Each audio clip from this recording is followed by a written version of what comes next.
Morning. Last लेक्चरला आपण chemical equilibrium या topic मध्ये केमिकल इक्विलिब्रियम कशाला म्हणायचं ते आपण बघितलं होतं. केमिकल इक्विलिब्रियम म्हणजे काय आपला a state of chemical reaction at which rate of forward and reverse reaction is equal and concentration of reactant and product reach constant values. तर आपण केमिकल इक्विलिब्रियम असं म्हणत असतो. लक्षात घ्या, केमिकल इक्विलिब्रियम होण्यासाठी सफिशियंट क्रायटेरिया काय होता आपला, reaction must be reversible. Reversible chemical reaction झाले पाहिजे तरच केमिकल इक्विलिब्रियम अराइज होणार आहे. ओके, मग हा जो केमिकल इक्विलिब्रियम आहे त्याचं ग्राफिकल रिप्रेझेंटेशन कसं आहे लक्षात घ्या केमिकल इक्विलिब्रियम साठी. ओके, हा आपला इकडे रेट ऑफ रिएक्शन आहे आणि ह्या साइडला टाइम आहे. ओके, मग इक्विलिब्रियम आपला अराइज कधी होणार, ज्यावेळी फॉरवर्ड रिएक्शन आणि रिव्हर्स रिएक्शन दोन्ही रिएक्शनचा रेट इक्वल होणार आहे त्यावेळी काय होणार आहे, केमिकल इक्विलिब्रियम अराइज होणार आहे. Okay, the rate of reaction okay इथं आपला असणार आहे. पण हा रेट इथं बघा, सुरुवातीला आपला फॉरवर्ड रिएक्शनचा रेट जास्त असणार आहे. ओके, हळूहळू फॉरवर्ड रिएक्शनचा रेट इथं असेल. ओके, ओरिजिन पासून इथं स्टार्टिंग होईल असं. ओके, हा ग्राफ आहे तो rate of forward reaction. Okay, okay, rate of forward reaction सुरुवातीला बघा, हा इथं जो आहे दुसरा ग्राफ तो इथं असणार आहे असं. ओके, हा ग्राफ आहे तो rate of reverse reaction.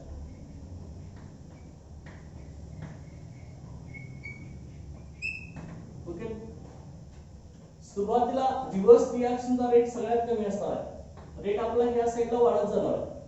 Reverse रिएक्शनचा rate सगळ्यात कमी आणि हा जो ग्राफ आहे आपला तो rate of forward reaction. Rate of forward reaction. Okay, ज्यावेळी फॉरवर्ड रिएक्शन आणि रिव्हर्स रिएक्शन ह्या दोन्ही रिएक्शनचा रेट आपला इक्वल होणार आहे त्यावेळी केमिकल इक्विलिब्रियम अराइज होणार आहे. तर चलो, ओके, इथं आपला हा केमिकल इक्विलिब्रियम इथं असणार आहे. ओके, इथं आपला केमिकल इक्विलिब्रियम असणार आहे. लक्षात, सुरुवातीला रिएक्शनचा रेट फॉरवर्ड रिएक्शनचा रेट जास्त असणार आहे त्यामुळे इथं दाखवलंय आपण. आणि त्याच वेळी रिव्हर्स रिएक्शनचा रेट आपला 0 असणार.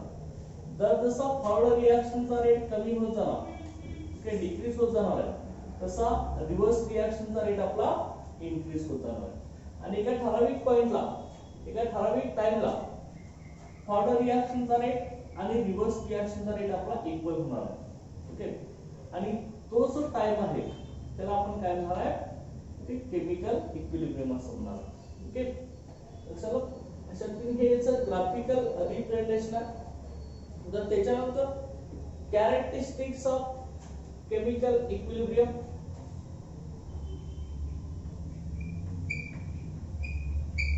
Characteristics of chemical equilibrium.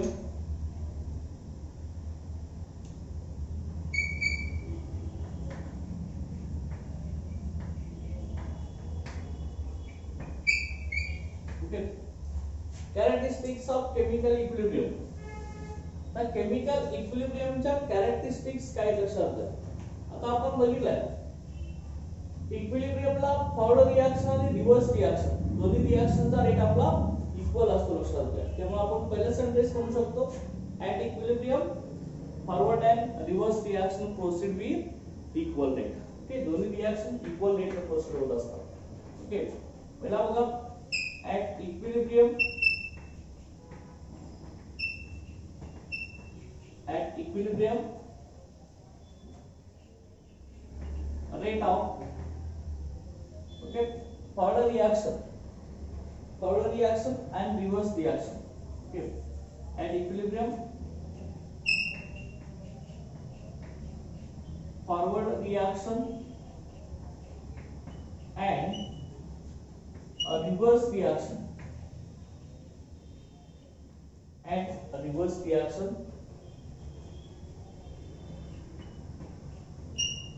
okay, forward reaction and reverse reaction proceed with equal rate.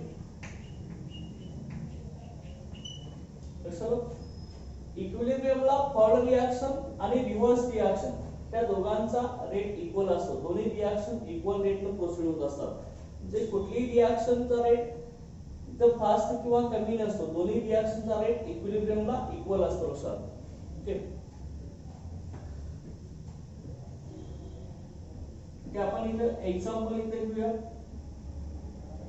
N2 gas plus 3H2 gas, it gives 2 NH, okay, 2 gives ammonia gas.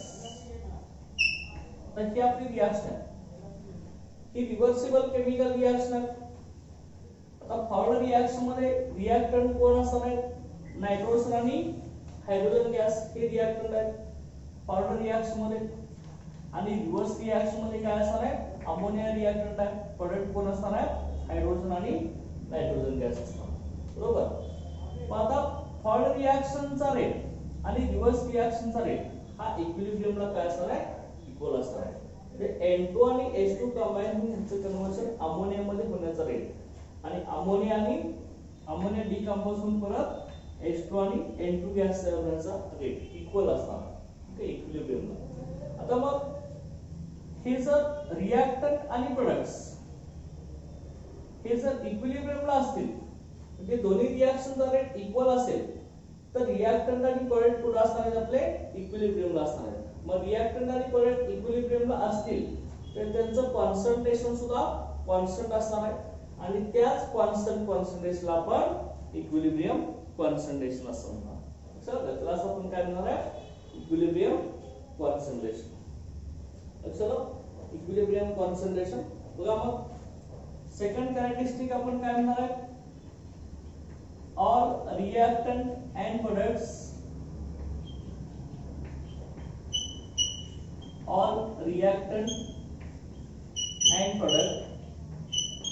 okay, all reactant and products are present at equilibrium. Okay, all reactant and product are present at equilibrium. Okay, ही characteristics आहे. Second characteristic reactant आणि product हे इक्विलिब्रियमला present असतात. Next characteristics काय बघा chemical इक्विलिब्रियमची? Concentration of reactant and products. The concentration of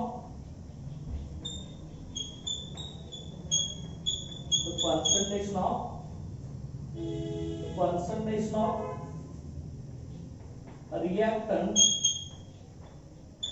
and products.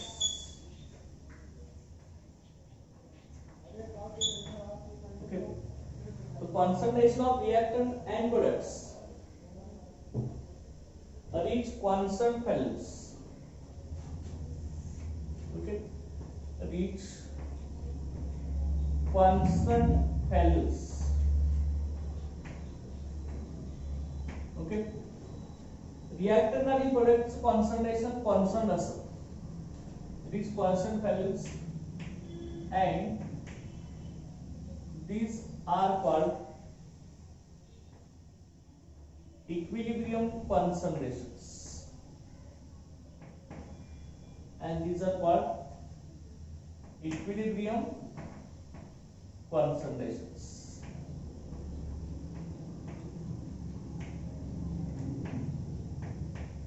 Okay, लक्षात काय म्हटलंय आपण? लक्षात घ्या रिएक्टंट आणि प्रोडक्ट्स या दोघांच्या कॉन्सन्ट्रेशनची व्हॅल्यू ही कॉन्स्टंट असते इक्विलिब्रियमला, त्यामुळे रिएक्टंट आणि पॉडलच्या कॉन्सन्ट्रेशनला आपण काय म्हणणार आहे, equilibrium concentration. Okay, next characteristics काय आहे बघा त्यामध्ये. At equilibrium neither forward reaction, at equilibrium neither forward reaction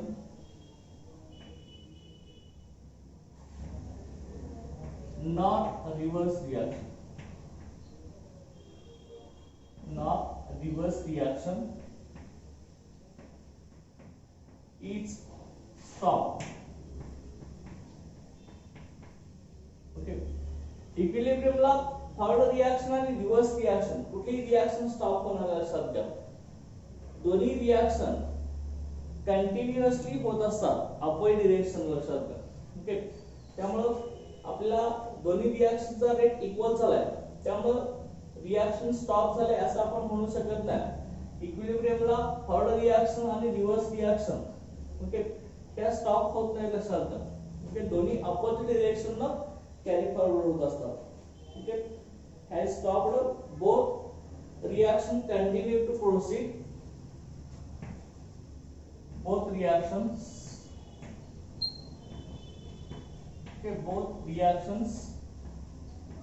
continue to proceed.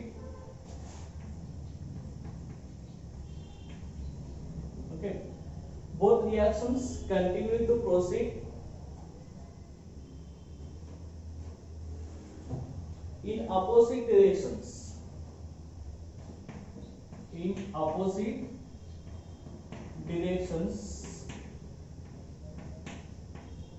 okay, with equal rates,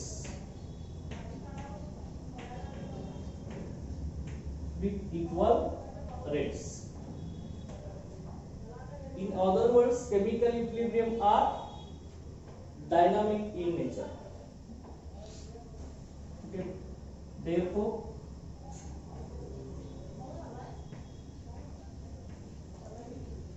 chemical equilibrium is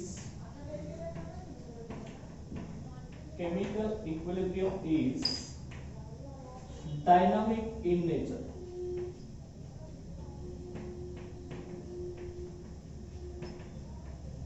okay, हे लक्षात ठेवायचं.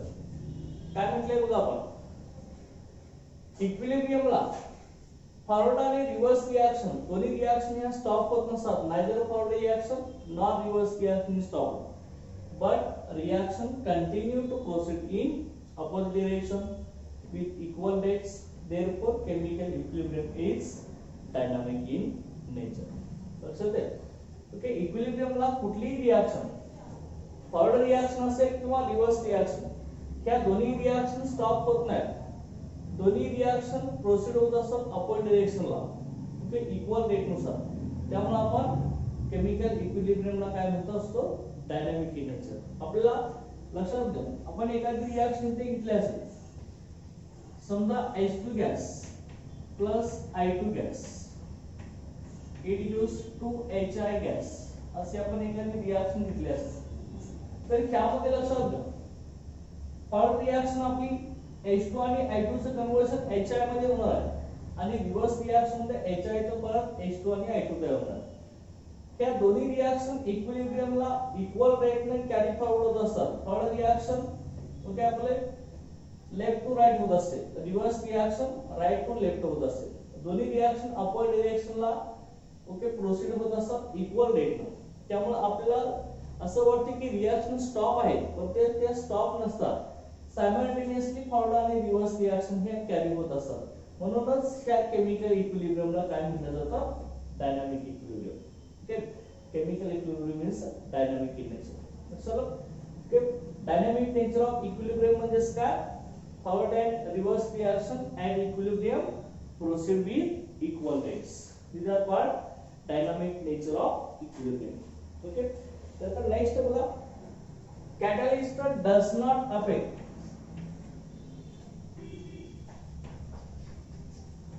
catalyst does not affect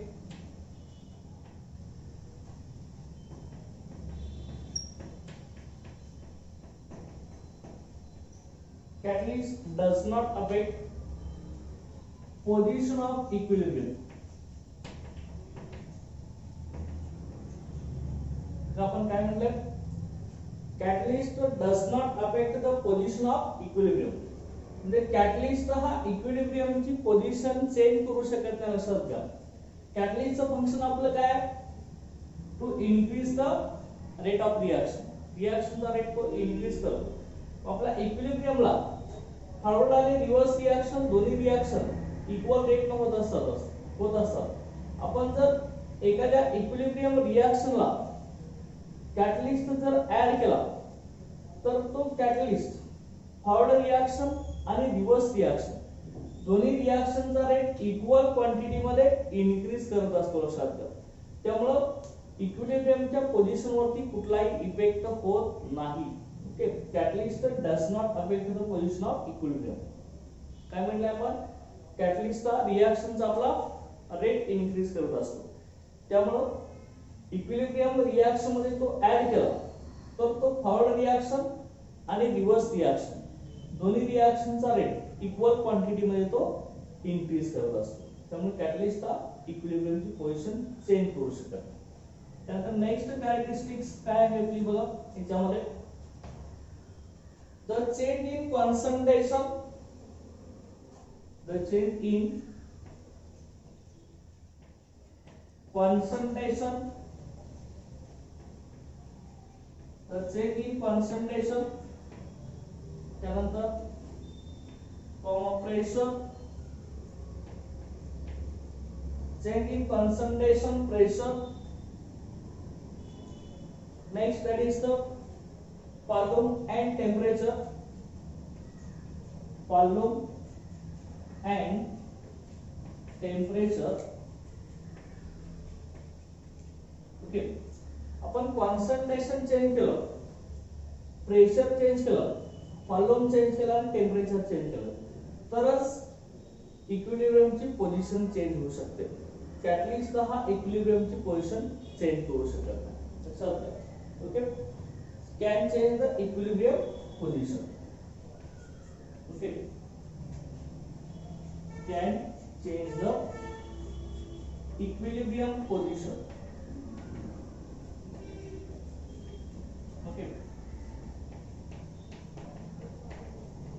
हे लक्षात ठेवायचं. ओके, ही सगळ्या कॅरेक्टरिस्टिक फीचर्स आहेत. कॉन्सन्ट्रेशन, प्रेशर, व्हॉल्यूम आणि temperature change झालं की इक्विलिब्रियमची पोझिशन चेंज होऊ शकते. लक्षात घ्या, कॅटलिस्ट हा इक्विलिब्रियमची पोझिशन चेंज करू शकत नाही. ओके, या सगळ्या कॅरेक्टरिस्टिक्स ऑफ केमिकल इक्विलिब्रियम आहे. लक्षात. ओके, लक्षात. आता त्यानंतर नेक्स्ट आपण रेट ऑफ केमिकल रिएक्शन इथं आता स्टडी करणार.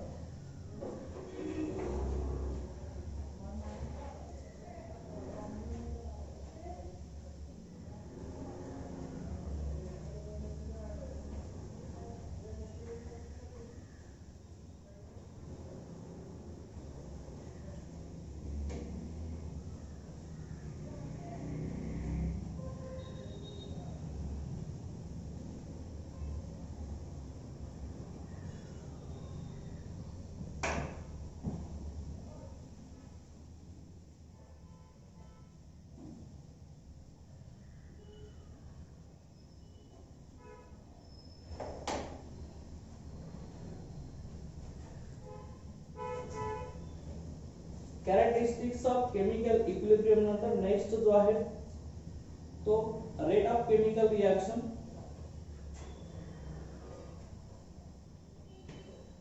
Rate of chemical reaction.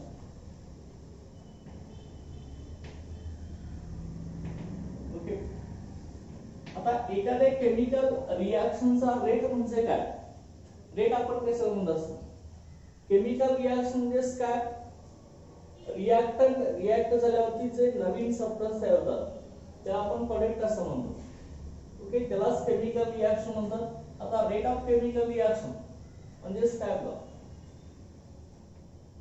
आपण एखादी पर्टिक्युलर रिएक्शन जर इथे घेतली असेल, सिंपल रिएक्शन ए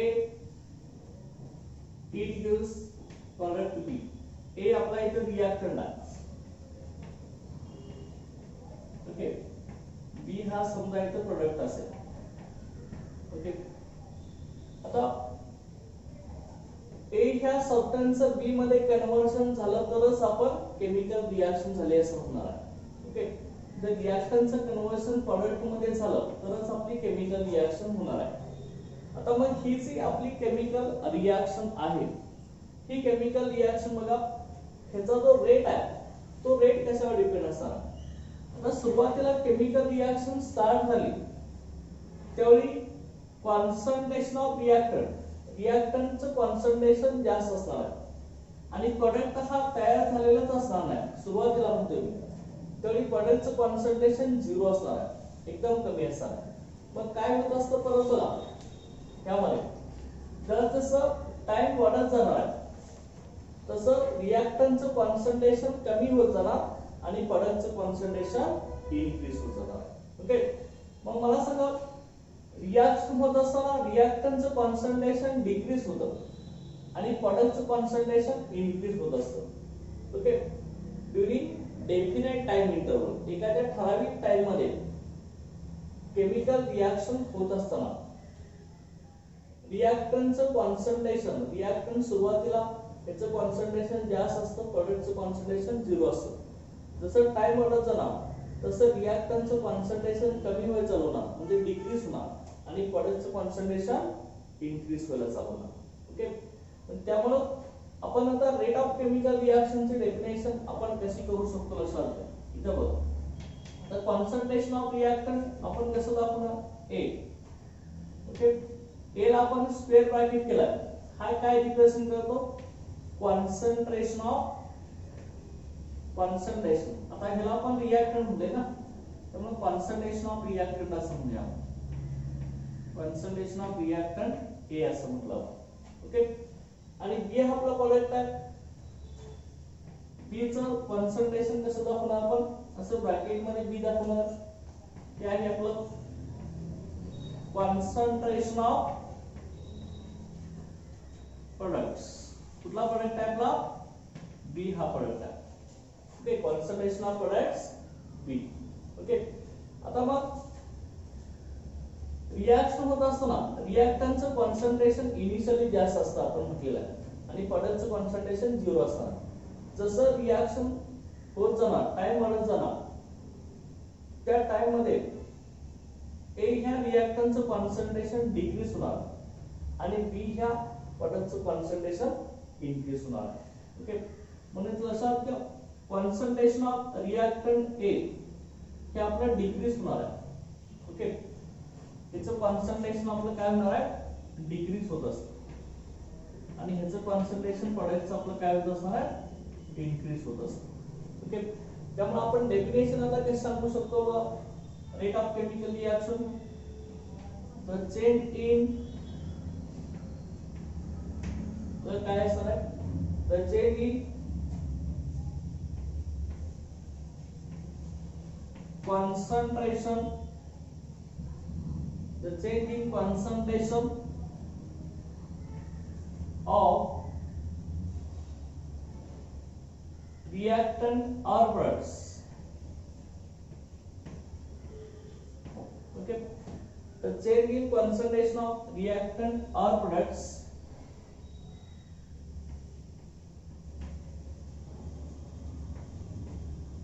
during definite time interval, okay, during definite time interval. लक्षात, त्याला आपण काय म्हणणार आहे, रेट ऑफ केमिकल रिएक्शन लक्षात घ्या, okay. Is known as rate of chemical reaction. हा rate of chemical reaction definition आहे, change in concentration of reactant और product during definite time interval, okay. मग आता हे कसं रिप्रेझेंट करतो बघा आपण mathematically, okay. Rate of reaction, rate of reaction is equal to change in concentration, okay, change in concentration of reactant or products. Okay, reactant or आपण म्हटलं product reaction म्हटलं. Okay, during definite time intervals. Okay, the time interval आपण घेतला. Okay, त्या timing मध्ये. Okay, आता मग हेच आपण कसं लिहिणार बघा. आता रिएक्टंट जर असेल, rate of reaction R, change in concentration of reactant, concentration आपण इथे घेतलंय. रिएक्टंटचं कॉन्सन्ट्रेशन कसं होतं म्हटलंय आपण, डिक्रीज होत जातं. त्यामुळे कमी होत असेल, रिएक्टंटचं कॉन्सन्ट्रेशन कमी होतं, त्यामुळे त्याला साइन आपण काय देणार आहे, negative sign.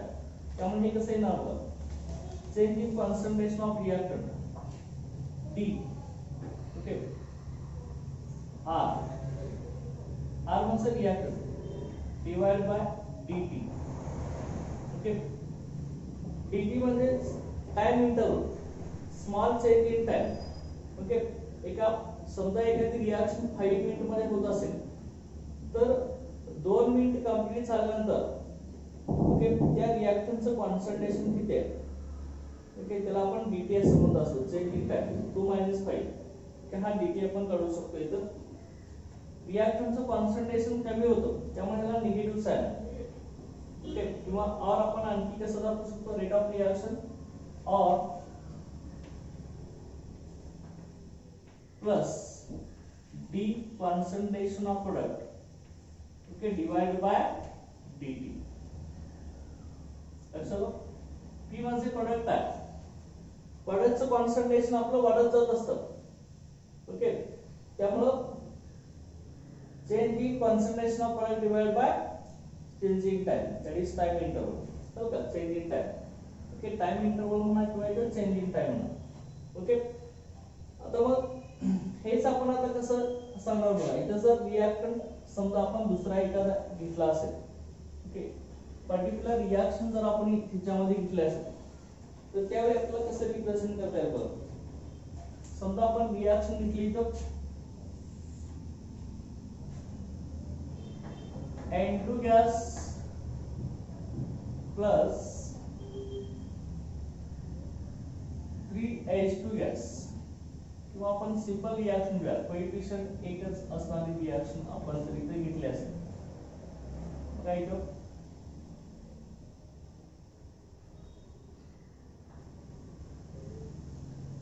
H2 gas plus I2 gas, it gives 2NH3 gas.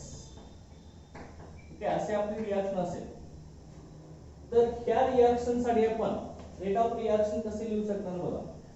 Rate of reaction, आता रेट ऑफ रिएक्शन म्हणजे काय असणार आहे, एक तर कॉन्सन्ट्रेशन ऑफ रिएक्टंट किंवा product divide by time interval, that is change in time. Okay, इथं आपण चेंज इन टाइम म्हणूया. Okay, change in time. Okay, rate of reaction.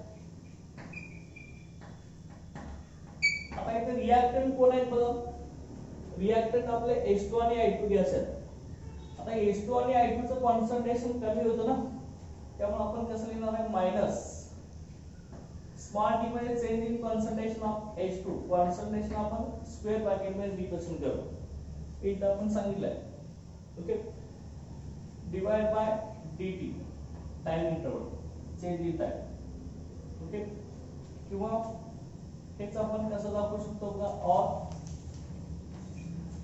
Rate of reaction minus the concentration of I2, okay, divided by dt. लक्षात, change in time. किंवा प्रोडक्टच्या form मध्ये असेल तर कसं असणार आहे,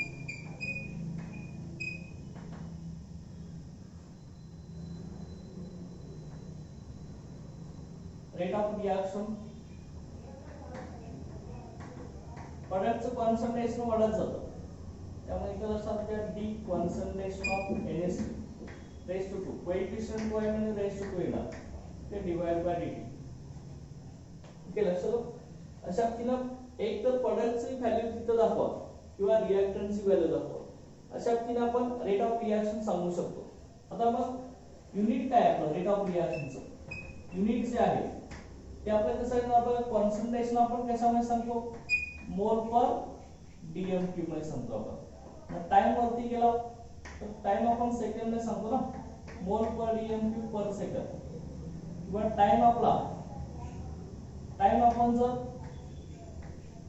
मिनिट मध्ये घेतला असेल तर मोल पर डीएम क्यूब पर मिनिट असे युनिट होईल रेट ऑफ रिएक्शन साठी किंवा कॉन्सन्ट्रेशन आपण लिटर मध्ये घेतला असेल टाइम जर मिनिट मध्ये घ्यायचं असतं litre per minute okay mole per litre okay mole per litre per minute किंवा हे सेकंड मध्ये असेल मोल पर लिटर पर सेकंड अशा पद्धतीने आपल्याला रेट ऑफ रिएक्शनचे युनिट मिळते ओके आता रेट ऑफ रिएक्शन कशावर डिपेंड आहे आपला एक तर रिएक्टंटचं कॉन्सन्ट्रेशन किंवा प्रोडक्टचं concentration divide by change in time किंवा टाइम इंटरवल लक्षात तर त्यानंतर नेक्स्ट आपण आता याच्यामध्ये बघणार आहोत law of mass action and equilibrium concept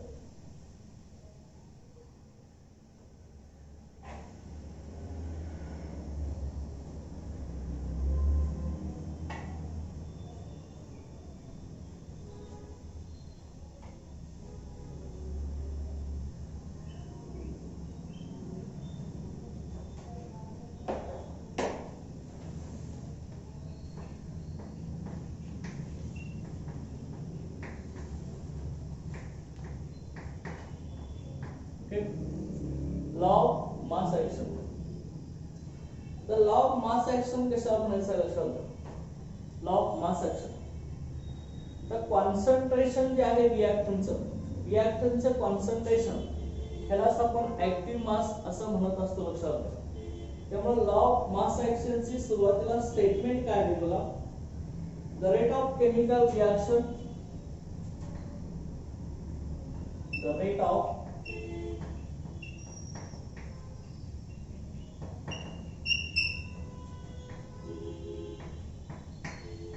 the rate of chemical reaction is directly proportional to the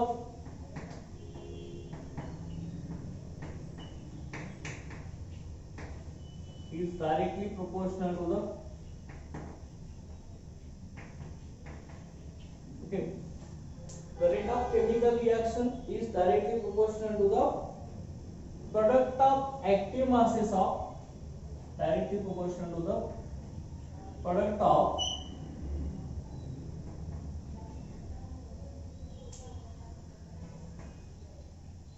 is directly proportional to the product of active masses of reactants product of active masses of reactant okay is directly proportional to the product of active masses of reactant with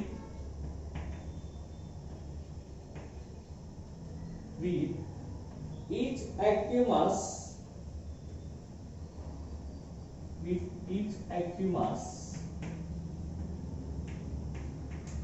okay with each active mass which each active mass term is raised to power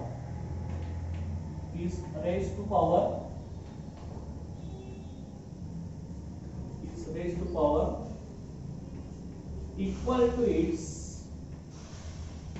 to its stoichiometric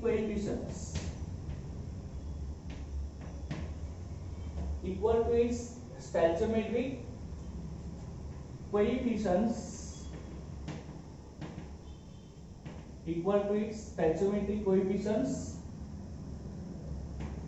in the balanced chemical equation okay is raised to power equal to its stoichiometric coefficients in the balanced chemical equation.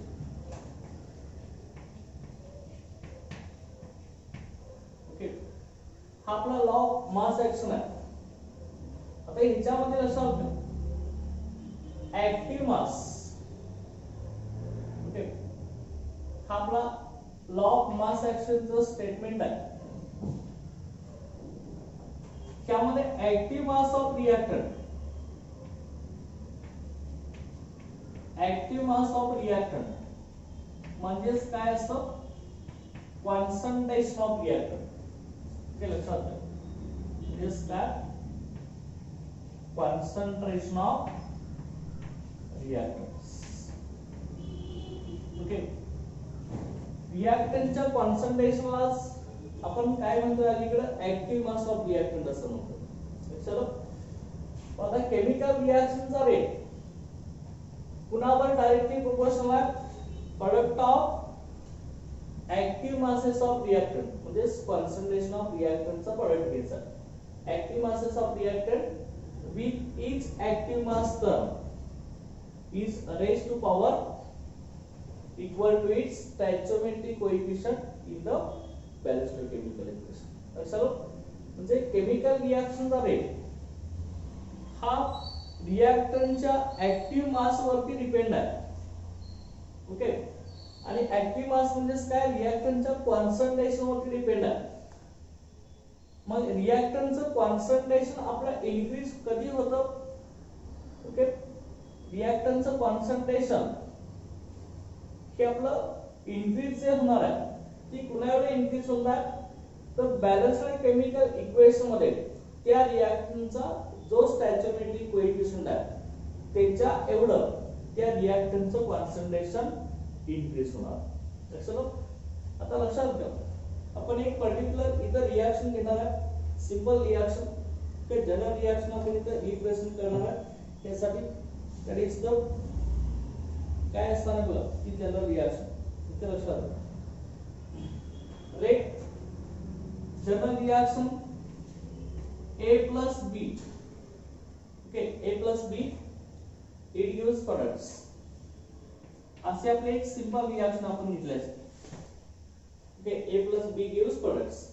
आता A ह्या रिएक्टंटचा जो coefficient आहे तो आपण small a घेतला आणि B ह्या रिएक्टंटचा coefficient आहे तो आपण स्मॉल b असा घेतलेला. बरोबर. आता मग इथे लक्षात घ्या A आणि B हे दोन्ही आपले काय आहेत, A आणि B ही दोन्ही आपले A आणि B चे स्टॅचियोमेट्रिक कोएफिशिएंट आहेत. A चा स्टॅचियोमेट्रिक कोएफिशिएंट कुठला आहे आपला, स्मॉल a आहे, आणि B चा स्टॅचियोमेट्रिक कोएफिशिएंट कुठला आहे आपला, स्मॉल b लक्षात घ्या. ही आपली जनरल रिएक्शन आपण घेतली आहे.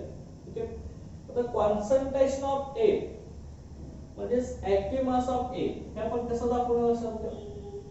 ओके, स्क्वेअर ब्रॅकेट मध्ये आपण कॉन्सन्ट्रेशन दाखवत असतो. स्क्वेअर ब्रॅकेटच्या आत मध्ये A लिहिलं, ह्याला आपण काय म्हणणार आहे, कॉन्सन्ट्रेशन ऑफ A, किंवा ह्यालाच आपण आणखी काय म्हणणार आहे, और ऍक्टिव्ह मास ऑफ A.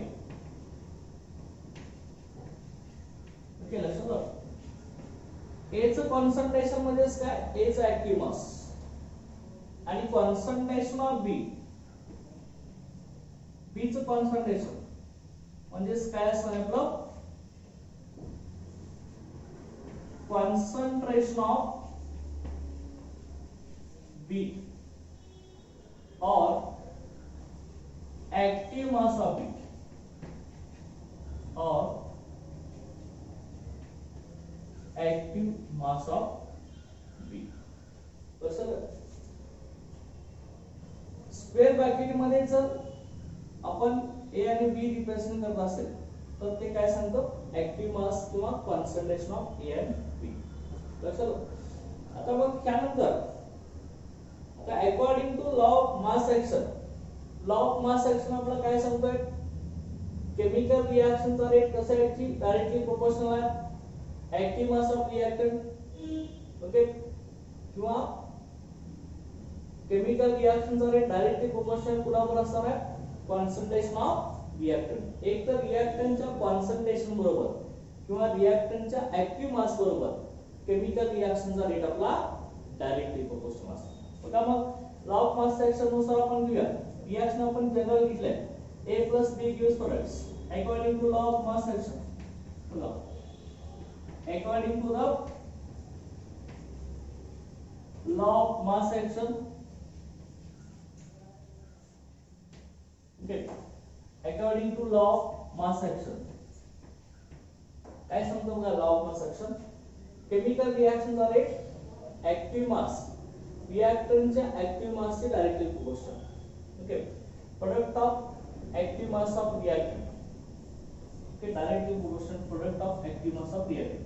तर मग रेट इथे आपण लिहिला, okay, rate of reaction, बघा rate of reaction is proportional to, directly proportional symbol आपण काढलं, तसा directly proportional to the product of active masses of reactant, म्हणजे काय, product of concentration of reactant. मग कॉन्सन्ट्रेशन कोणाचं आहे, रिएक्टंट कुठले कुठले ए आणि बी त्यांचं लिहा. आता इथं रिएक्टंटचं कॉन्सन्ट्रेशन किंवा ऍक्टिव्ह मास ऑफ रिएक्टंट आपण कसं लिहितो, स्क्वेअर ब्रॅकेट मध्ये असं हे लिहायचं. रिएक्टंटचा कॉन्सन्ट्रेशन ऑफ रिएक्टंटचा प्रोडक्ट घेणार आहे किंवा ऍक्टिव्ह मास ऑफ रिएक्टंटचा प्रोडक्ट ए, हे आपण ए लिहिलं. परत बी काय अशा पद्धतीने आपण लिहिले, प्रोडक्ट आहे product of active mass of reactant, okay, किंवा product of concentration of reactant, okay, हा आपण इथे लिहिला. With each active mass term, प्रत्येक ऍक्टिव्ह मास टर्म म्हणजे काय, प्रत्येक कॉन्सन्ट्रेशन टर्म म्हणजे ती ए ची असेल किंवा बी ची असेल, raise to power equal to its stoichiometric coefficients in the balanced chemical equation. आता स्टॅचियोमेट्रिक कोएफिशियंट ए चा आणि बी चा किती आहे बघा, ओके, किती आहे बघा. ए चा स्टॅचियोमेट्रिक कोएफिशियंट स्मॉल ए आहे, रेज टू पॉवर स्मॉल ए चा आपण लिहिला, आणि बी चा स्टॅचियोमेट्रिक कोएफिशियंट किती आहे आपला, स्मॉल बी आहे, त्यामुळे रेज टू स्मॉल बी आपण लिहिणार आहे. लक्षात, ओके, लक्षात. हे आपण लॉ ऑफ मास ऍक्शन नुसार, ठीक, या रिएक्शन आपण अप्लाय केलाय लॉ ऑफ मास ऍक्शन. आता म्हणजे जर प्रोपोर्शनॅलिटी सिम्बॉल जर काढायचे असेल तर आपल्याला काय लिहिता येईल बघा, rate of reaction, okay, is equal to K, okay, rate of reaction is equal to K, पुढचा add is A raise to small A and b raised to small b. लक्षात. तर मग k जो आहे, k ला आपण काय म्हणणार आहे, rate constant. k is called reaction rate constant.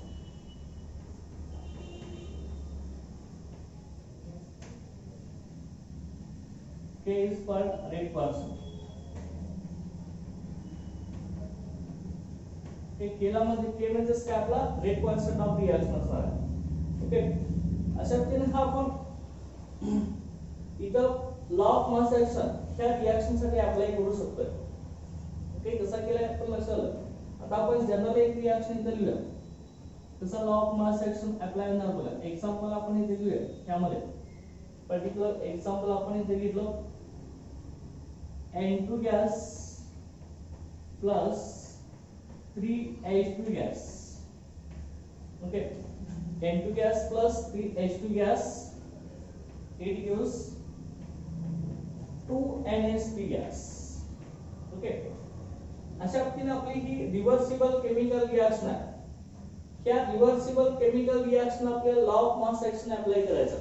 Law of mass action काय सांगतोय, केमिकल रिएक्शनचा जो रेट आहे तो कुणाशी डायरेक्टली प्रोपोर्शनल आहे, product of concentration of reactant. Okay, रिएक्टंटच्या कॉन्सन्ट्रेशनच्या प्रोडक्ट बरोबर डायरेक्ट प्रोपोर्शनल किंवा product of active mass of reactants. Okay, आता ही रिएक्शन आपली, ह्याच्यात रिएक्टंट कोण आहे नाव, N2 गॅस आणि H2 गॅस हे रिएक्टंट आहेत. ओके आपण आता एरोच्या लेफ्ट साइडचे रिएक्टंट असं म्हणतोय, राइट साइडचे काय असणार प्रोडक्ट असणार. ओके रिएक्टंट आपले हे. आता मग ह्यासाठी law of mass section apply करा. कसं आहे ना बघा रेट. ओके रेट असणार आहे इथं. Okay rate of reaction. Okay rate of reaction कसं असणार आहे आपला product of active mass of reactant. इथे कुठे आहे ऍक्टिव्ह मास कुठले दिले रिएक्टंटचा ऍक्टिव्ह मास. रिएक्टंट कोण झाले N2 आणि H2 gas proportional to active mass आपण स्क्वेअर ब्रॅकेटने दाखवतो. ऍक्टिव्ह मास किंवा कॉन्सन्ट्रेशन ऑफ रिएक्टंट हे असं आपण स्क्वेअर ब्रॅकेटने दाखवतो. आणि दुसरा आपला H2 आहे H2 गॅस. आता परत आपण काय म्हणतोय बघा विथ इच ऍक्टिव्ह मास. प्रत्येक ऍक्टिव्ह मास म्हणजे काय प्रत्येक रिएक्टंटचं कॉन्सन्ट्रेशन म्हणजे N2 गॅसचं कॉन्सन्ट्रेशन H2 गॅसचं कॉन्सन्ट्रेशन हे काय असणार आहे रेज टू पॉवर. त्यांची पॉवर किती असणार आहे raise to power equal to its stoichiometric coefficient in the balanced chemical equation. तर मग ही बॅलन्स्ड केमिकल इक्वेशन आहे. नायट्रोजन 2 आहे इकडे पण नायट्रोजन 2 हायड्रोजन 6 आहे इकडे पण 6 आहे. ही बॅलन्स्ड केमिकल इक्वेशन मध्ये रिएक्टंटच्या पुढे जो स्टॅचियोमेट्रिक कोएफिशिएंट आहे तो काय असणार आहे त्या रिएक्टंटची रेज टू पॉवर n आहे. म्हणजे N2 च्या पुढे स्टॅचियोमेट्रिक कोएफिशिएंट किती आपला काही नाही म्हणजे 1 असणार आहे. रेज टू पॉवर इथं 1 असणार. आपण ते रिप्रेझेंट करत आहे तो 1 असतोच. आणि हायड्रोजनच्या पुढे स्टॅचियोमेट्रिक कोएफिशिएंट किती आपला 3 आहे.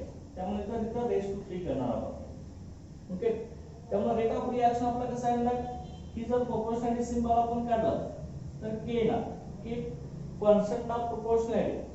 Okay k concentration of N2 raised to power 1 H2 raised to power 2.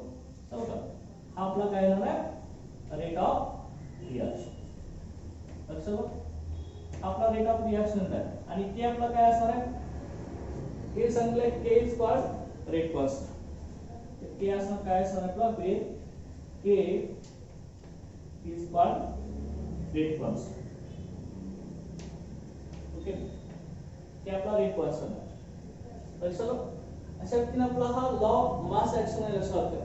Okay इथं law of mass action complete झाला. हाच law of mass action rate कॉन्स्टंटला कसा अप्लाय करणार आपण तो आपण आता नेक्स्ट लेक्चरला स्टडी करणार. Okay thank you.